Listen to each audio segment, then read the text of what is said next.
At that time and epoch, when slavery was legal in the United States of America, it was envisaged that the slaves enjoyed a brief respite during Christmas, also known as the Yuletide season.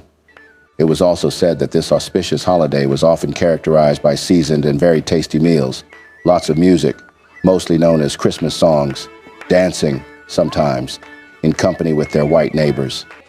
Is this true, or is this one of those ironic methods used to twist and cover the untold sufferings of African Americans in that dark era? The solemn truth is, Christmas seasons for black slaves generated great anxiety. Slave owners dreaded Christmas acts of resistance against their authority, while enslaved people feared, who also anticipated that there could be violent rebukes of their festive joy at any moment in time. These seasons were, for fact, a troubled past for blacks, while early accounts from white Southerners after the Civil War often painted an idealized picture of owners' generosity met by grateful workers happily feasting, singing, and dancing during Christmas. The reality was far more complex and heart-wrenching, to say the least. During the Yuletide or Christmas seasons, most slaves escaped from their tyrant masters, while others became really afraid of being sold out and equally separated from their families. Yes, they had families, as most of the slaves married each other, reproduced, and had children who automatically became slaves and worked for the same master or in the same neighborhood.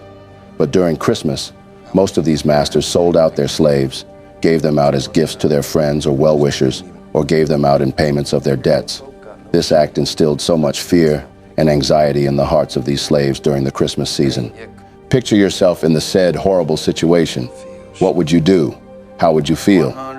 You just sit tight, as this eye-opening video will be showcasing lots of interesting facts about the unthinkable actions of slaveholders towards their subjects and what the fate of black slaves were in such season of irresistible nostalgia called Christmas. Be kind to hit the thumb button, share with friends and families to keep spreading our eye-opening black narrative, and subscribe to settle with us for more revealing videos like this one. Let's get down the brass tracks. Christmas, a time for joy, giving, and celebration, held a vastly different meaning for enslaved black people in the Americas. American slaves experienced the Christmas holidays in many different ways. For other slaves, these holidays conjured up visions of freedom and even the opportunity to bring about that freedom. Still others saw it as yet another burden to be endured. The prosperity and relaxed discipline associated with Christmas during the slave era often enabled slaves to interact in ways that they could not during the rest of the year. But the truth remains that behind the facade of festive cheer, the harsh realities of slavery and racism cast a long, ominous shadow. In the 17th and 18th centuries, Christmas was a rare day of respite for enslaved African Americans. Plantation owners, seeking to maintain control and appease their slaves, would often grant a brief reprieve from the grueling labor.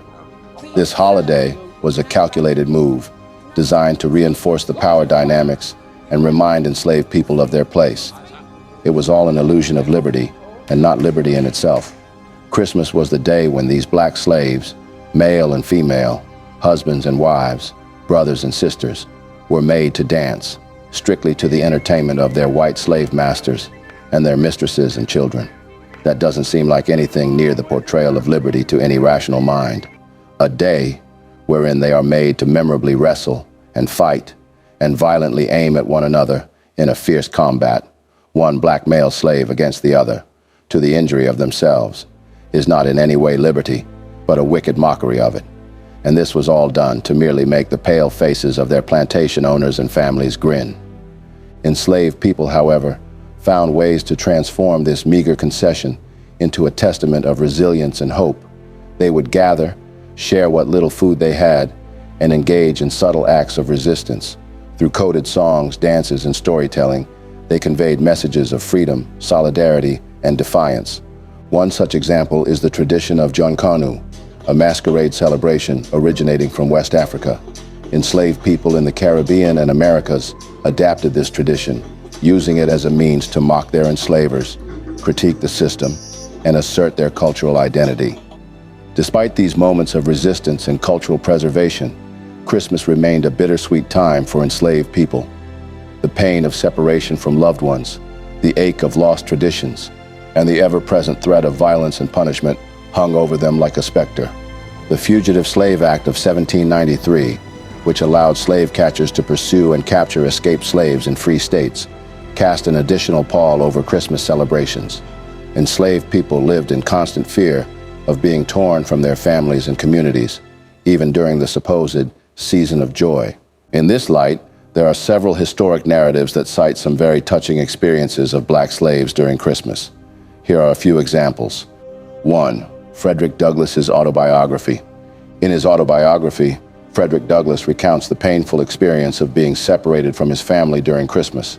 He writes, "I was compelled to spend my Christmas holidays in the usual way, in sorrow and in tears."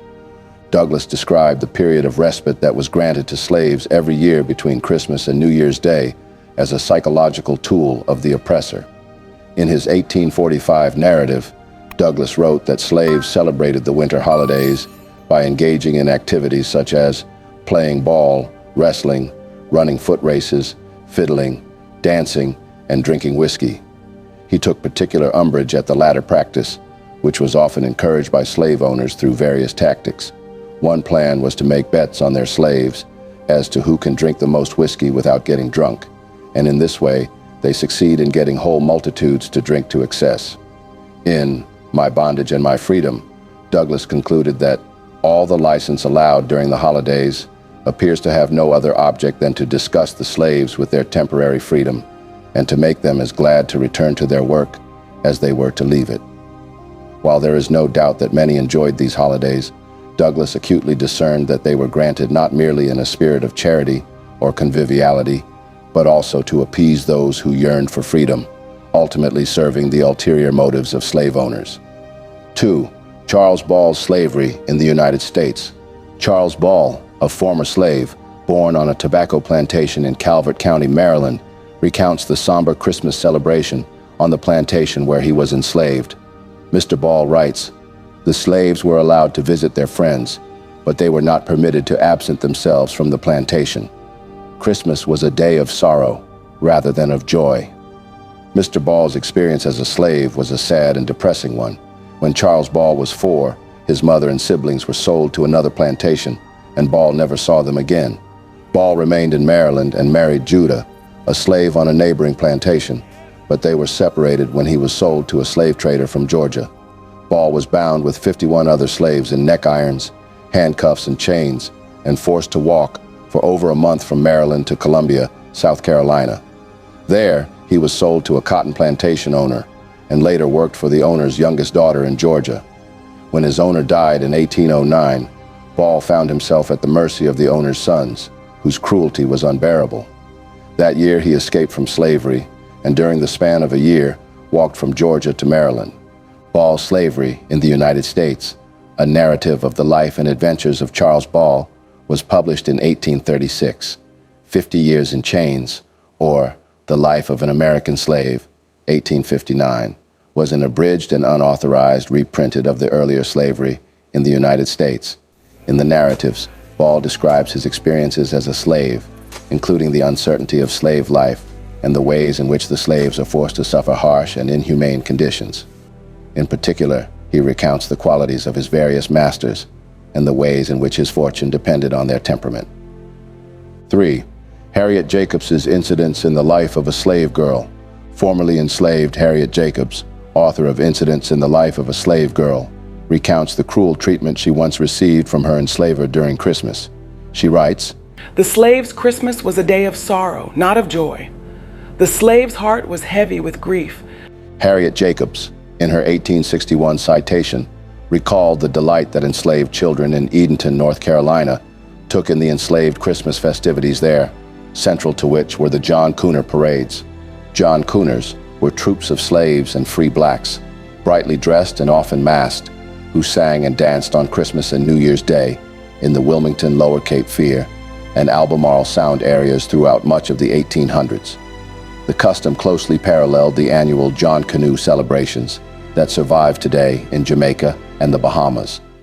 In Wilmington, where newspapers regularly reported the practice through the 1850s, as many as 8 to 10 groups of Kuners, who were all men that kept their identities secret, some with 20 members each, went from house to house, singing and beating rhythms with rib bones, cow's horns, triangles, and mouth harps.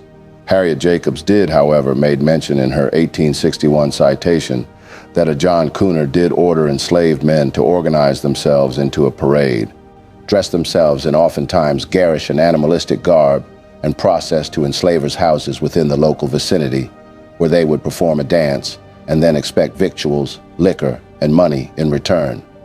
Jacobs depicted the annual John Kuner parades in terms that suggested much about the inversion of racial power and privilege in the slaveholding South at Christmas time. Jacobs had also further broached the illusions of the intimacies of the Christmas festivities, which for several were often shattered by the inevitable grieving over separation of family members through this annual routine of labor requirements and pursuit of profit. This did serve as a stark reminder that the enslaved were ultimately subject to the enslaver's power and purse, no matter the freedoms extended to them over Christmas. 4. The narrative of William Wells Brown. William Wells Brown, a former slave, recounts the painful experience of being sold away from his family during Christmas. He writes, "I was sold to a trader and taken to the city of St. Louis. I was separated from my mother and never saw her again." The list could just go on, with endless narratives providing a glimpse into the sad and cruel experiences of black slaves during Christmas. In the 1830s, the large slaveholding states of Alabama, Louisiana, and Arkansas became the first in the United States to declare Christmas a state holiday. It was in these southern states and others during the antebellum period, ranging from 1812 to 1860, that many Christmas traditions which entailed giving gifts, singing carols, decorating homes, firmly took hold in American culture. Many enslaved workers got their longest break of the year, which was, ironically, only a handful of days, and some were granted the privilege to travel to see family or get married. Many received gifts from their owners and enjoyed special foods, untasted the rest of the year. But while many enslaved people partook in some of these holiday pleasures, Christmas time could be treacherous. According to Robert E. May, a professor of history at Purdue University and author of Yuletide in Dixie, Slavery, Christmas, and Southern Memory, has this to say: Owners' fears of rebellion during the season sometimes led to preemptive shows of harsh discipline. Their buying and selling of workers didn't abate during the holidays, nor did their annual hiring out of enslaved workers, some of whom would be shipped off away from their families on New Year's Day, widely referred to as Heartbreak Day. For slave owners, gift-giving connoted power. Christmas gave them the opportunity to express their paternalism and dominance over the people they owned, who almost universally lacked the economic power or means to purchase gifts. Owners often gave their enslaved workers things they withheld throughout the year, like shoes, clothing, and money. According to Texas historian Elizabeth Silverthorne, one slaveholder from that state gave each of his families $25. The children were given sacks of candy and pennies. Christmas Day, we gave out our donations to the servants. They were much pleased, and we were saluted on all sides with grins, smiles, and low bows, wrote one Southern planter. Stephen Nissenbaum, in his book titled The Battle for Christmas, recounts how a white overseer considered giving gifts to enslaved workers on Christmas a better source of control than physical violence. "I killed 28 heads of beef for the people's Christmas dinner," he said. "I can do more with them in this way than if all the hides of the cattle were made into lashes." The details of these Christmas events varied widely, of course, from plantation to plantation in the country, and from house to house in urban centers. This merriment coincided with religious celebrations of the anniversary of the birth of Jesus, but their mirth did not necessarily flow from spiritual fervor. Before and after the widespread Christianization of African captives in the American South, their Christmas festivities celebrated survival and fellowship in the face of great adversity. During this season, which was a rare one that came annually, slaves frequently married during the Christmas season. When Dice, a female slave in Nina Hill Robinson's Aunt Dice, came to her master one Christmas Eve and asked his consent to her marriage with Caesar, her master allowed the ceremony, and a great feast was spread. Dice and Caesar were married in the mistress's own parlor, before the white minister. More than any other time of the year, Christmas provided slaves with the latitude and prosperity that made a formal wedding possible. Some slaves saw Christmas as an opportunity to escape. They took advantage of relaxed work schedules and the holiday travels of slaveholders who were too far away to stop them. While some slaveholders presumably treated the holiday as any other workday, numerous authors record a variety of holiday traditions, including the suspension of work for celebration and family visits. Because many slaves had spouses, children, and family who were owned by different masters and who lived on other properties, slaves often requested passes to travel and visit family during this time. Some slaves used the passes to explain their presence on the road and delay the discovery of their escape through their master's expectation that they would soon return from their family visit. Jermaine Logan, a black slave, plotted a Christmas escape, stockpiling supplies and waiting for travel passes, knowing the cover of the holidays was essential for success. Lord, speed the day. Freedom begins with the holidays. Jermaine was known to always say, these plans turned out to be wise eventually, as Logan and his companions were almost caught crossing a river into Ohio, but were left alone because the white men thought they were free men who had been to Kentucky to spend the holidays with their friends. They had their travel passes. Harriet Tubman had helped her brothers escape at Christmas. Their master intended to sell them after Christmas, but was delayed by the holiday. The brothers were expected to spend the day with their elderly mother, but met Tubman in secret. She helped them travel north, gaining a head start on the master, who did not discover their disappearance until the end of the holidays. Likewise, William and Ellen Crafts escaped together at Christmas time. They had taken advantage of passes that were clearly meant for temporary use. Ellen obtained a pass from her mistress, allowing her to be away for a few days. William had said, "The cabinet maker with whom I work gave me a similar paper, but said that he needed my services very much and wished me to return as soon as the time granted was up.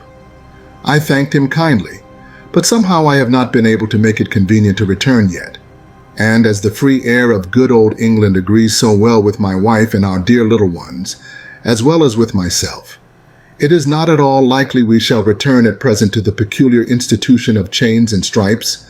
These were the honest words of William Craft. Many enslaved people spent the holidays worrying about getting sold or faced violence like whippings. Some, like Henry Bibb, picked Christmas Day in 1837 to escape to freedom. In his 1849 memoirs, he writes about deciding to make a bolt for liberty or consent to die a slave by paddling across the river from Kentucky to Ohio after his plantation owner gave enslaved persons some time around the holiday to work for themselves. In the South, the slave owners panicked and lived in fear.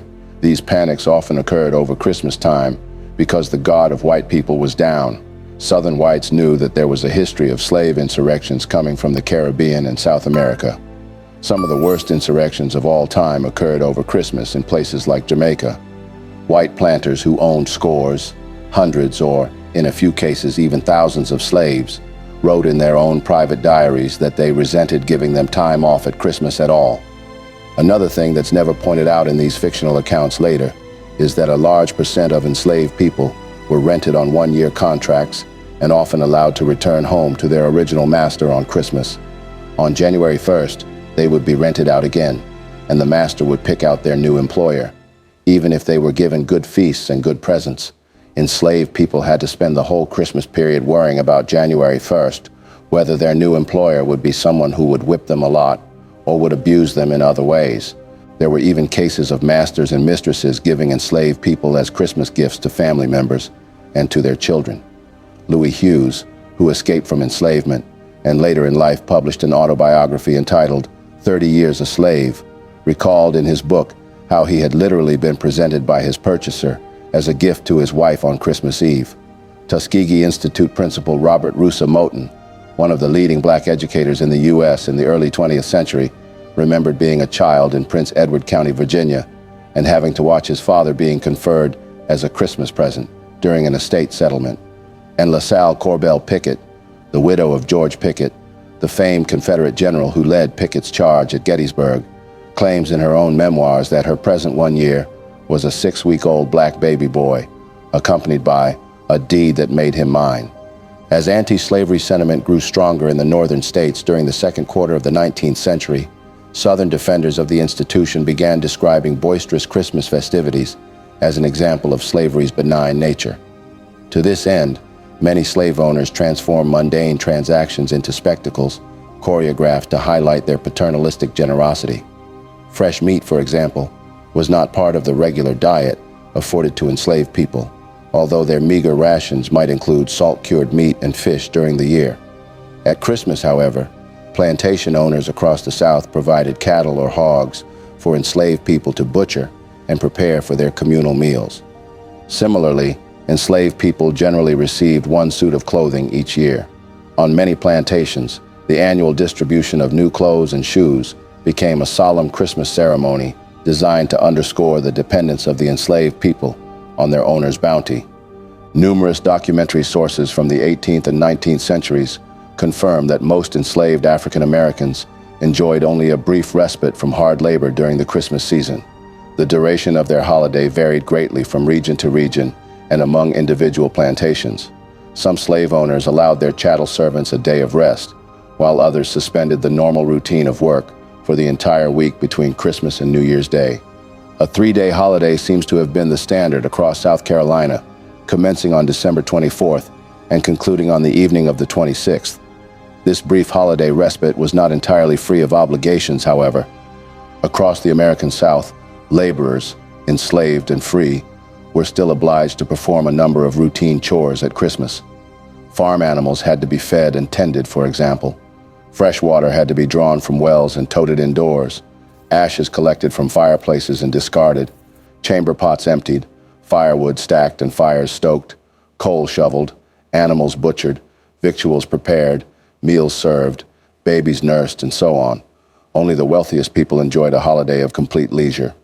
In most parts of the Old South, South Carolina included, enslaved people who worked without pay during the year could earn cash at Christmas. While their normal duties were suspended, they generally received wages for extra work during their holiday free time. This voluntary practice functioned both as a seasonal reward to the industrious and as a measure of control. Those inclined to work diligently for cash during the Christmas holiday were less likely to abuse the temporary relaxation of the normal rules. Although enslaved people in South Carolina might have appeared happy at Christmas, especially in the presence of those who kept them in bondage, they could scarcely forget the daily threats of corporal punishment and family separation that abridged their liberty. Their holiday jubilation masked a general longing for freedom and prosperity that festered during the rest of their days. The underlying point of all this is, for the people of African descent living in bondage on rural plantations or in urban households in the Americas, Christmas was a season of both joy and fear. They might have been thankful for the miracle of life and family, but the law of the land and the watchful eye of white authorities always constrained their happiness. In closing, as we reflect on the complex, painful history surrounding Christmas and slavery, we honor the resilience and strength of enslaved people. Their stories, traditions, and acts of resistance serve as a powerful reminder of the ongoing struggle for freedom, equality, and justice. As you celebrate this Christmas wherever you are, remember the somber yet resilient spirit of enslaved people. May their stories guide us toward a more compassionate, equitable world where freedom, justice, and joy are available to all. Every life has a story, and every community has a history. If you're gathering with friends and family during the holiday season, I encourage you to share a few stories and listen to those of others. Conversations about the past empower the future of our human time machine. This brings us to the end of yet another heartwarming and nostalgic video. Did you happen to learn a thing or two from this one? Reach out to us in the comment section below to share whatever thoughts you got. We shall, as always, be glad to pick from them. Also, kindly hit the thumb button to support our work, share to keep spreading our eye-opening narratives, and subscribe to stay tuned in always. Thank you for watching, and see you in the next video.